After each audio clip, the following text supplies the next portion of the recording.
Oi, pessoal, eu tô aqui de novo com o João Berdu, do Vale da Seda. E aqui nessa série que eu tô aqui em Maringá, no norte do Paraná, eu aproveitei minha visita aqui, porque eu tô fazendo minha pesquisa acadêmica. O João está sendo muito solícito em me ajudar, né? Obrigado, o João já passou por isso, sabe como é? E agora a gente resolveu bater um papo aqui sobre a sustentabilidade e a seda, né? Então, por que a seda é tão atrelada, né, e tão usada como um ótimo exemplo de sustentabilidade? A gente já fez um outro vídeo aqui explicando, né, a natureza das fibras, né, que vão fazer os fios, vão fazer os tecidos, e como tudo isso vai virar lixo, né? No fim das contas, os nossos produtos viram lixo, mas algumas matérias-primas menos tóxicas e outras mais. Então, nesse tema aqui que a gente quer falar sobre sustentabilidade, no quesito da seda, João, vamos lá.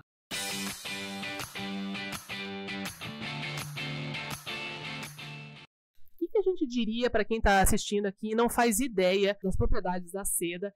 Por que a gente pode afirmar que a seda é uma fibra, é um fio, um tecido que a gente considera mais sustentável, segundo a sua visão? Olha, a seda ela é sustentável por dois aspectos muito importantes. Primeiro, a forma de produção. A seda, para ser produzida, necessita de folhas frescas de amoreiras sem qualquer agrotóxico. Então, ela é sustentável porque ela permite essa produção de amoreiras e que seja feita longe de agrotóxicos, então garante a sanidade de uma determinada região.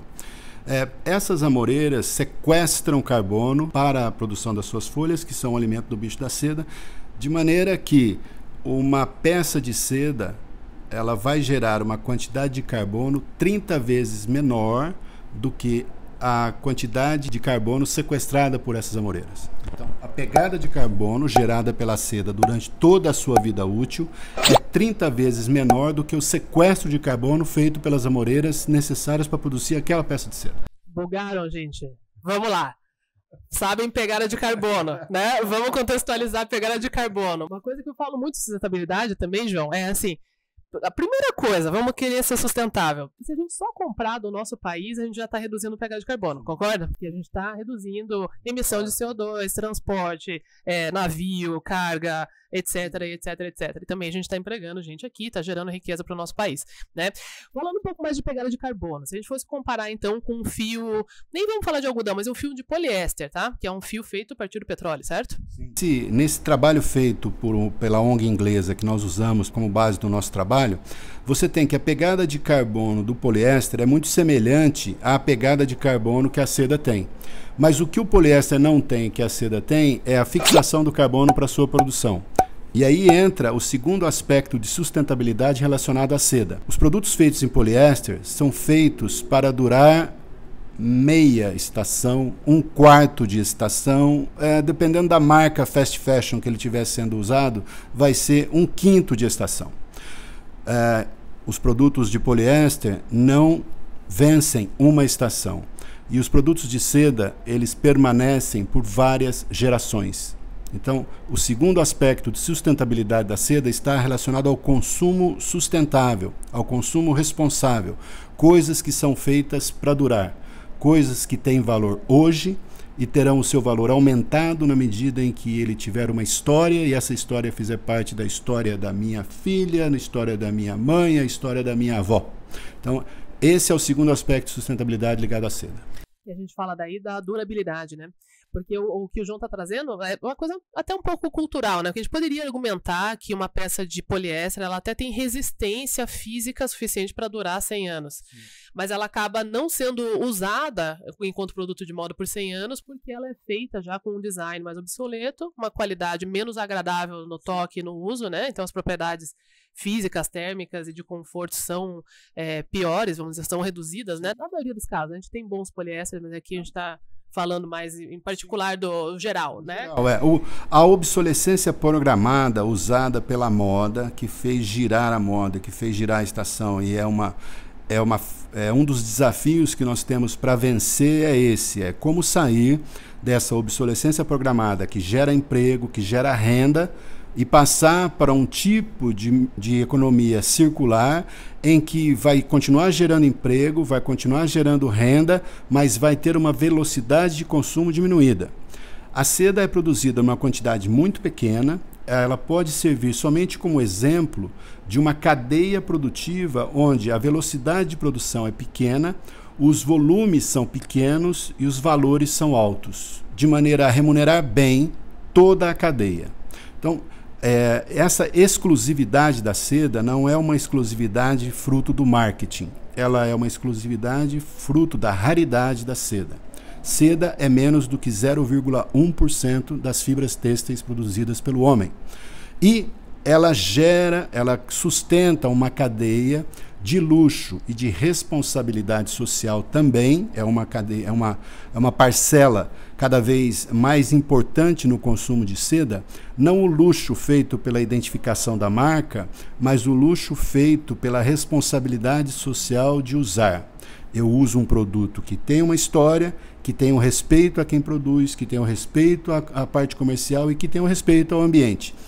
As pessoas que consomem isso não se interessam pela etiqueta do produto, eles se interessam pela história do produto. Esse é um aspecto importante que pequenas empresas de moda podem se valer para chegar nesse tipo de cliente. Isso, então, a gente daí está trazendo o pilar da sustentabilidade econômica, né, também, porque é uma outra questão, né, quando a gente fala muito de sustentabilidade, a economia também precisa girar, né, então a gente tem aí o fast fashion, as grandes empresas, enfim, elas estão gerando renda também, emprego, isso é a grande equação que a gente tenta, né, fazer, reduzir o resíduo, manter ou crescer a geração de valor econômico, né? E muito do que o João falou aqui também, do que se agrega valor, às vezes, com um produto que não tenha realmente um valor agregado intrínseco na matéria-prima, né? Como a gente deu um exemplo, às vezes a gente tem um jeans, né? Que um jeans é uma boa peça, né? Ela dura mais de 100 anos também, mas a gente tem jeans aí, às vezes, de 5 mil reais, vamos dizer assim, né?